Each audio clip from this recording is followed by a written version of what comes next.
വീട്ടിലിരുന്ന് ബോറടിച്ചപ്പോഴാണ് കൊല്ലങ്കോട്ടിലോട്ട് പോവാമെന്ന് കരുതി ഇറങ്ങിയത്.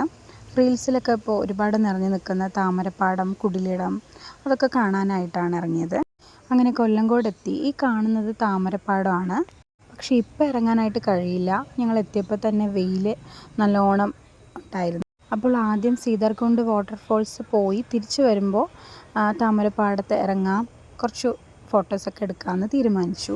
പോകുന്ന വഴിയിലൂടെ ഈ കാഴ്ച വളരെ മനോഹരമായിരുന്നു. മലനിരകൾക്കിടയിലൂടെ വെള്ളം ഒഴുകി വരുന്ന കാണുന്ന ഒരു പ്രത്യേക ഭംഗിയായിരുന്നു. അതുപോലെ പോകുന്ന വഴിയിൽ റീൽസിലൊക്കെ കാണുന്ന ഈ അമ്മമ്മനെ കാണാനായിട്ട് കഴിഞ്ഞു.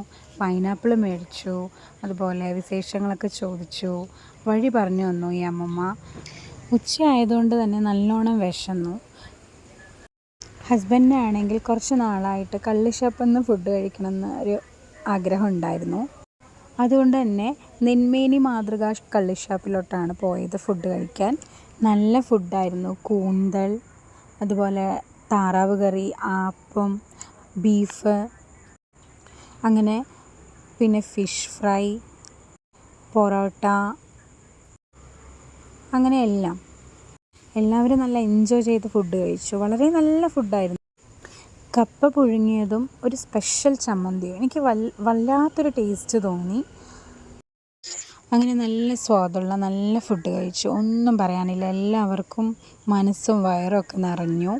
പൊറോട്ടയൊക്കെ ആണെങ്കിൽ നല്ല സോഫ്റ്റ് പൊറോട്ടയായിരുന്നു. ബീഫ് കറി ആണെങ്കിലും അതുപോലെ തന്നെ.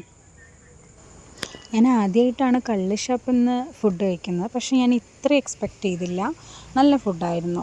അങ്ങനെ ഫുഡൊക്കെ കഴിച്ച് സീതാർകുണ്ട് വാട്ടർഫോൾസിലോട്ട് പോയി. വാട്ടർഫോൾ കാണാനായിട്ട് പോയി. ഇങ്ങനൊരു വ്യൂ മാത്രമേ കാണാനായിട്ട് കഴിയുള്ളൂ. ഒരുപാട് സ്റ്റെപ്പൊക്കെ നടന്നു. അങ്ങനെ എക്സ്പെക്റ്റ് ചെയ്തത്ര ഒന്നും തന്നെ ഇല്ല. പക്ഷേ ആ വെള്ളത്തിലിറങ്ങി ചിക്കുവിൻ്റെ കുറച്ച് ഫോട്ടോസും വീഡിയോസൊക്കെ എടുത്തു. ഒരു ചെറിയ ഇടവഴിയിലൂടെ വെള്ളത്തിലേക്ക് ഇറങ്ങാവുന്നൊരു ചെറിയൊരു സ്പേസ്, കുറച്ച് വെള്ളത്തിലൊക്കെ കളിപ്പിച്ചു. അതിനുശേഷം ക്ലൈമറ്റൊക്കെ ഒന്ന് ചേഞ്ചായി വെയിലൊക്കെ ഒന്ന് മാറിയപ്പോൾ താമരപ്പാടത്തിലോട്ട് വന്നു. നല്ല പൂന്തോട്ടവും നല്ല കാഴ്ചകളായിരുന്നു. ചെറിയൊരു ആനയും. ചിക്കു നല്ല എൻജോയ് ചെയ്തു. ചിക്കു ഫുള്ളും പൂന്തോട്ടത്തിലൂടെ ഓടി നടക്കലായി. എവിടെയും നിൽക്കാതെ ഓടി നടക്കുകയായിരുന്നു കുട്ടി. അത്യാവശ്യം വെയിലുണ്ടായിരുന്നു. പക്ഷേ റീൽസിലൊക്കെ കാണുന്നത് പോലെ എക്സ്പെക്റ്റ് ചെയ്തത്ര ആയില്ല. അതുകൊണ്ട് തന്നെ കുടിലിടം അവിടെയൊന്നും പോയില്ല. ഇവിടെ എത്തി ആകെ നടന്നപ്പോൾ തന്നെ എല്ലാവരും ഭയങ്കര വെയിൽ കൊണ്ട് ടയേർഡായി. ഇവിടെ നിന്ന് കുറച്ച് ഫോട്ടോസും വീഡിയോസൊക്കെ എടുത്തു. അങ്ങനെ എല്ലാവരും ടയേർഡായി. അങ്ങനെ ഞങ്ങൾ എല്ലാവരും ഐസ്ക്രീമൊക്കെ കഴിച്ച് കുറച്ച് മാന്തോപ്പ് ഉണ്ടായിരുന്നു അവിടെ എല്ലാവരും വിശ്രമിക്കുന്നുണ്ടായിരുന്നു. അവിടെ കുറച്ച് നേരം സ്പെൻഡ് ചെയ്തു. അങ്ങനെ എക്സ്പെക്റ്റ് ചെയ്ത പോലെ ഒന്നും ഉണ്ടായിരുന്നില്ല കൊല്ലങ്കോട് കാണാനായിട്ട്. അങ്ങനെ ഞങ്ങളുടെ സ്ഥിരം പ്ലേസായ മലമ്പുഴ ആനക്കലിലോട്ട് ഞങ്ങൾ തിരിച്ചു. അപ്പോഴേക്കും ഏകദേശം വൈകുന്നേരം ആയിരുന്നു.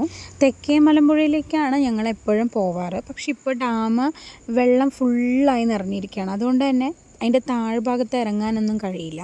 അതുകൊണ്ട് ഞങ്ങൾ ജസ്റ്റ് ഇതുവഴിയൊക്കെ ഒന്ന് പോയിട്ട് അവിടെ മയിലാടിപ്പുഴയുണ്ട്.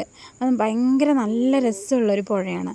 അതിലിറങ്ങി ചിക്കൂനെയും എല്ലാം ഇറക്കി ഞങ്ങൾ അവിടെ നിന്ന് ഫ്രഷായി, മുഖമൊക്കെ കഴുകി വൃത്തിയായി. പുഴയിൽ ഇറങ്ങിയപ്പോൾ തന്നെ മൈൻഡൊക്കെ ഭയങ്കര കാമായി. കുറച്ച് നേരം ചിക്കുവിനെ വെള്ളത്തിലൊക്കെ കളിപ്പിച്ചു. ചിക്കു ആണെങ്കിൽ വെള്ളത്തിലിറങ്ങിയാൽ പിന്നെ കയറില്ല. പക്ഷെ പുഴ നല്ല ഭംഗിയുള്ള പുഴയാണ്. ഇതിൻ്റെ അടുത്ത് തന്നെ കല്ലമ്പുഴ ഉണ്ട്. നിറച്ചും കല്ലുകളൊക്കെ കൂട്ടിയിട്ടുള്ളൊരു പുഴ. പക്ഷെ അവിടെ അധികം വെള്ളം ഉണ്ടായിരുന്നില്ല. മയിലാടിപ്പുഴയിലാണെങ്കിൽ നല്ല വെള്ളവും ഒഴുക്കും എല്ലാം ഉണ്ടായിരുന്നു. അങ്ങനെ ചിക്കു കുറേ നേരം വെള്ളത്തിലൊക്കെ കളിച്ചു. അവസാനം വിളിച്ചിട്ട് വരാതെയായി. പിന്നെ ഡ്രസ്സൊക്കെ കൊണ്ടുവന്നത് കൊണ്ട് കുറച്ച് നേരം കളിപ്പിച്ച് ഡ്രസ്സൊക്കെ ചേഞ്ച് ചെയ്യാനായിട്ട് പോയി. മലമുകളിൽ നിന്ന് വരുന്ന വെള്ളമായതുകൊണ്ട് തന്നെ നല്ല തണുത്ത വെള്ളമായിരുന്നു. അങ്ങനെ ഞങ്ങൾ തിരിച്ച് വീട്ടിലോട്ട് വന്നു. അപ്പോഴേക്കും സന്ധ്യയായി. ഏകദേശം 6-6:30 അപ്പോൾ അടുത്തുള്ളൊരു കടയിൽ നിർത്തി ഞങ്ങൾ നല്ല സർബത്ത് പറഞ്ഞു. നല്ല ദാഹം ഉണ്ടായിരുന്നു. നല്ല സർബത്തൊക്കെ കുടിച്ച് തിരിച്ച് വീട്ടിലോട്ട്